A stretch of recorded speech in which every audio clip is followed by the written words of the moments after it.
An American Philosophy by Gregory Thomas Jeffers. Thomas Paine famously said, "The mind, once enlightened, cannot once again become dark." I wrote the book Prosperous Homesteading to communicate to the hundreds of thousands of people who belong to the various homesteading, off-grid, and self-sufficiency clubs and groups on social media the steps we took, the mistakes we made, and the changes we had to endure to reclaim our lives from the way most Americans tend to imagine. But it wasn't until the book was published and I had spent time reaching out and speaking to the people who I believed were interested in simplicity that I came to this crushing realization. None of the people I met or interviewed remained interested after I told them that they needed to have some money, I called it a grub stake, a family, and a real community around them. I would be forgiven if I thought perhaps I had mistakenly brought up the U.S. space program and asked if they'd like to become astronauts.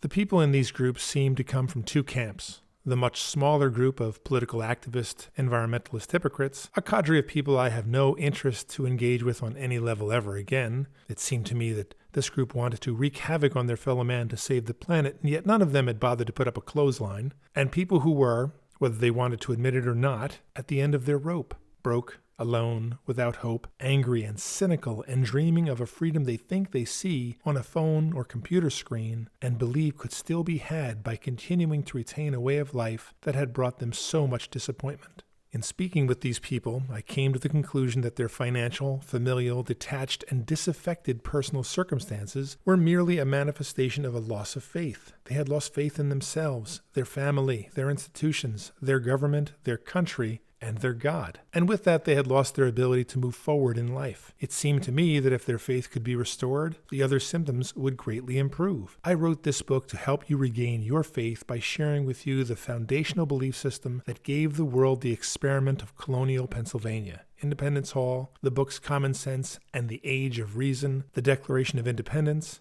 and the greatest political achievement in the history of mankind, the Constitution of the United States, American Quakerism. The uniquely American brand of Quakerism that evolved in colonial Pennsylvania and spread throughout the colonies and the early period of the United States was not just a religion. It was a way of life, a philosophical and moral foundation that will provide direction for you as you make your way on your unique journey, just as it helped our ancestors settle a continent and bring about the rights of man as a practical matter in daily life. Today's branches of Quakerism manifest their belief system in different ways, but in every case, the faith and practice of the American Quakers, and please note, faith and practice, strongly encourage you to think.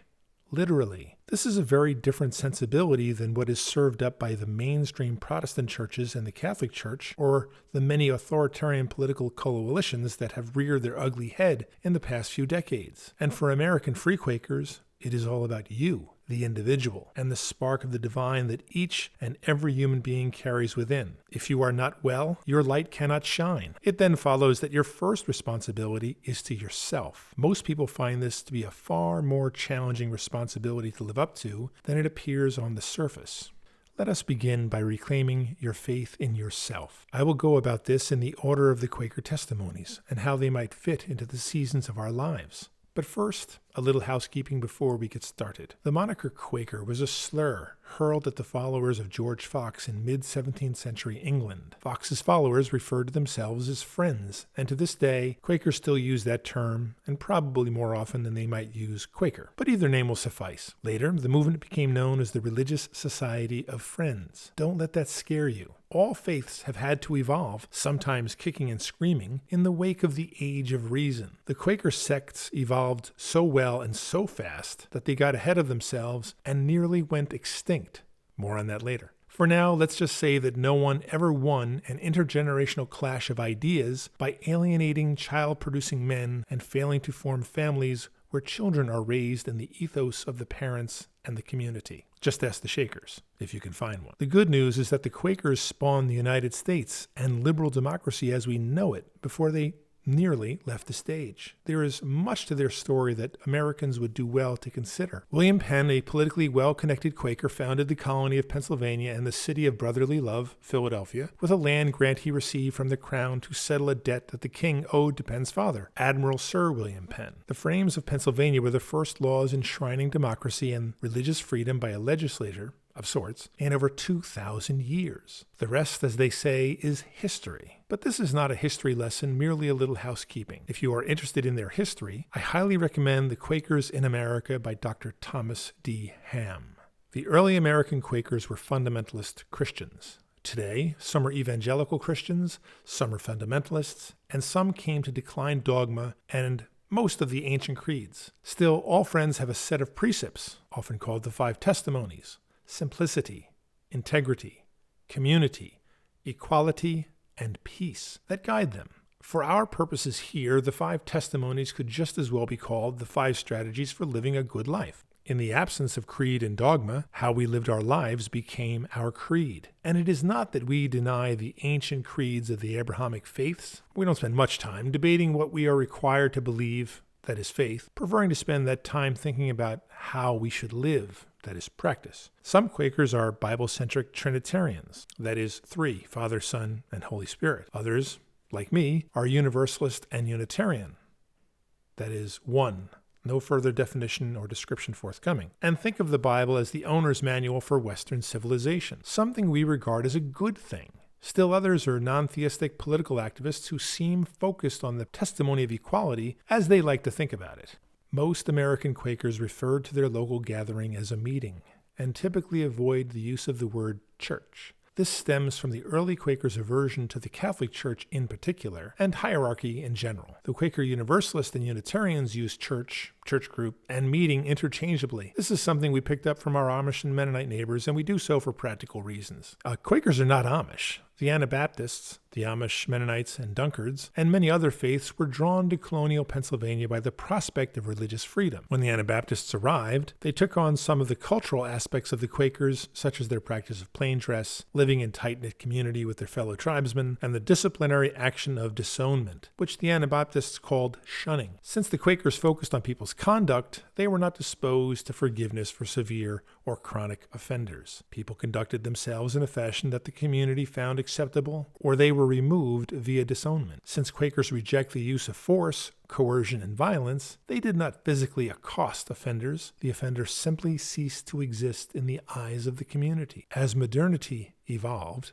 the Quakers evolved with it. While the Anabaptists clung to plain dress, cooperative and interdependent communities, stable marriages, and huge family. The Anabaptists' horse and buggies and their eschewing of electricity were a means of protecting their communities from the influence of the outside world. In retrospect, the Anabaptist communities are thriving, and as I mentioned earlier, the Quakers nearly went out of business. In colonial America, fully 1/3 of the population was Quaker, while Anabaptists numbered perhaps several thousand. In southern New Jersey and eastern Pennsylvania, where my father's family has lived since colonial times, that number was probably closer to 2/3. As an aside, if you are of Anglo-Saxon descent and your family is from eastern Pennsylvania and South Jersey, many of your ancestors were Quakers too. Today, perhaps 50,000 to 100,000 Americans identify as Quaker, down from nearly 1 million people at the time of the American Revolution, while almost 500,000 Americans identify as Amish or Mennonite, up from just a few thousand living in colonial Pennsylvania.